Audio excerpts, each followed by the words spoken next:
ইলিয়াস হোসেন, কনক সারওয়ার, পিনাকি ভট্টাচার্য, ওনাদের তিনজনের সাথে বিগত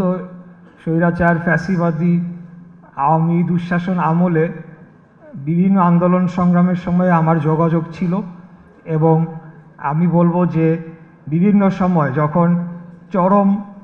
অত্যাচার নির্যাতন বা আওয়ামী ফ্যাসিবাদের প্রচণ্ড বল প্রয়োগের সময় যখন আন্দোলন অনেক সময় মনে হয়েছে যে আশার আলো আমরা দেখতে পাই নাই, তখন এই ওনারা প্রবাসে বসে আমাদেরকে যেভাবে উৎসাহ উদ্দীপনা এবং অনুপ্রেরণা জুগিয়েছেন তা নিঃসন্দেহে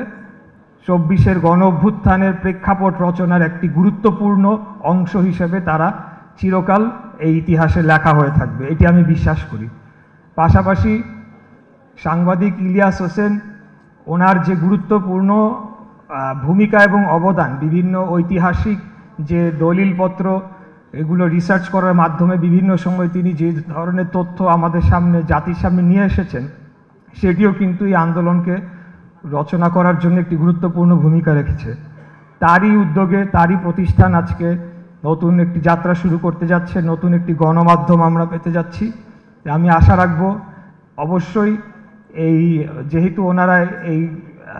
গণমাধ্যমটির নেপথ্যে রয়েছেন তারা অবশ্যই বাংলাদেশের গণমানুষের যে আকাঙ্ক্ষা সেটিকে পূরণে তারা ব্যর্থ হবেন না।